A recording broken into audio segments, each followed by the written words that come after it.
Perkenalkan, nama saya Karenko dengan NPM 2046007. Assalamualaikum semua, nama saya Nur Putri dari Prodi Pariwisata NPM 2046003. Perkenalkan, nama saya Selastasia NPM 2046026. Hai, aku Syabina Aurelia Vera Putri NPM 2046046. Perkenalkan, nama saya Valen Berendaso dengan NPM 2046038.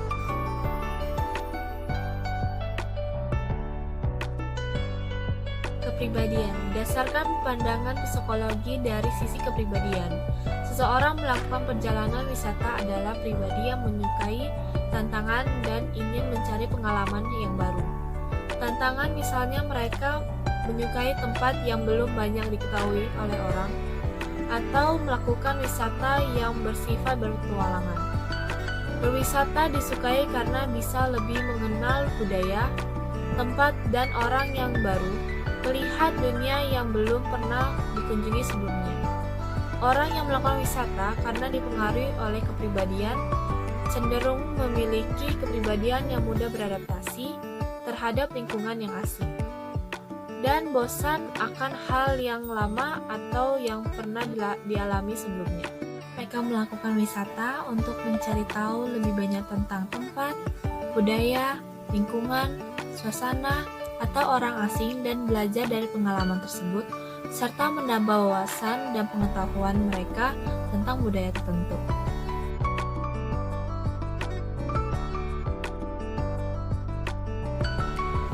Saya akan menjelaskan sedikit tentang bagaimana seseorang melakukan wisata berdasarkan pandangan kebutuhan. Jadi, untuk beristirahat sejenak dari aktivitas kota atau pekerjaan yang menjadi rutinitas sehari-hari, manusia membutuhkan wisata untuk menghilangkan stres. Berwisata dianggap sebagai salah satu cara terefektif bagi manusia untuk melakukan refreshing dan relaxing. Contohnya, pergi berkunjung ke objek wisata alam akan menghilangkan rasa jenuh karena dia membawakan ketenangan. Jika tidak sesuai dengan kesukaan pribadi Anda, juga bisa berkunjung ke wisata kuliner, wisata sejarah seperti museum-museum, dan sebagainya. Jadi kesimpulannya, kebutuhan berwisata itu menjadi salah satu hal yang diperlukan oleh manusia karena dia akan membawakan rasa healing, refreshing, relaxing, menghilangkan stres, dan juga memberikan waktu bagi Anda untuk beristirahat sejenak dari pekerjaan sehari-hari. Dan selain itu, berwisata juga akan memberikan pengetahuan dan pengalaman baru bagi Anda tentang suatu budaya, orang, atau tempat yang asing atau yang baru bagi Anda. Itu juga menjadi pelajaran yang dapat Anda belajar selama perjalanan wisata Anda.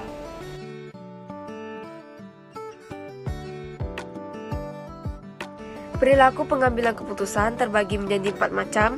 Yang pertama, perilaku rumit.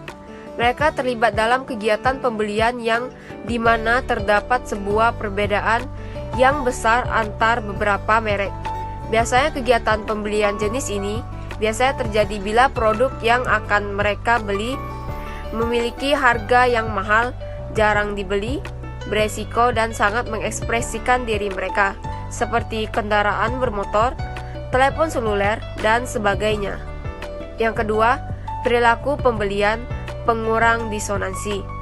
Konsumen kadang terlibat dalam perilaku pembelian tersebut, namun hanya melihat sedikit perbedaan dari beberapa merek. Yang ketiga, perilaku pembelian karena kebiasaan. Konsumen kurang terlibat dalam pembelian produk yang dibeli, dan tidak adanya perbedaan merek yang signifikan.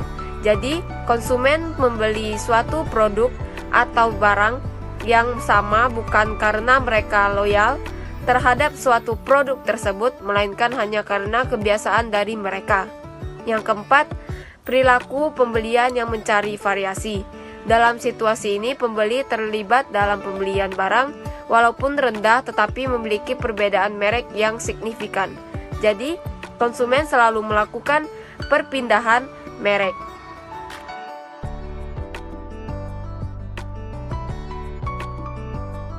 Yang akan saya bahas kali ini adalah alasan seseorang berwisata berdasarkan komunikasi. Berwisata bisa saja menjadi perbincangan yang tidak ada habisnya, apalagi jika destinasi tersebut memberikan pengalaman menyenangkan saat dikunjungi. Salah satu alasan mengapa seseorang berwisata adalah dengan cara komunikasi, yaitu bisa saja kita mengunggah atau menceritakan pengalaman kita berwisata di suatu destinasi. Otomatis, orang yang mendengar cerita kita atau melihat unggahan kita di sosial media bisa saja akan tertarik atau penasaran dengan destinasi wisata yang telah kita kunjungi. Terlebih lagi jika tempat wisata tersebut memberikan pelayanan yang baik, pengalaman wisata yang menarik, dan atraksi wisata yang beragam. Dengan komunikasi pula, kita bisa saling bertukar cerita tentang destinasi wisata apa saja yang menarik dan destinasi wisata apa saja yang harus kita datangi.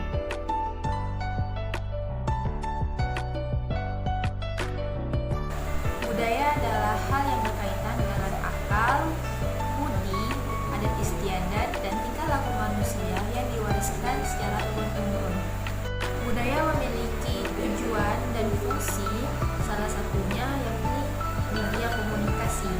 Media komunikasi ini jika dikaitkan dengan pandangan seseorang dalam mengambil keputusan dalam melakukan perjalanan wisata ke suatu tempat, yakni pemahaman dari proses pengambilan keputusan didasari dengan penggunaan media komunikasi. Dengan begitu, seseorang yang ingin melakukan perjalanan wisata dapat mencari informasi yang terdapat di media. Dan biasanya biro-biro perjalanan wisata ini memberikan sebuah promosi melalui media sehingga menarik minat para wisatawan untuk melakukan perjalanan wisata.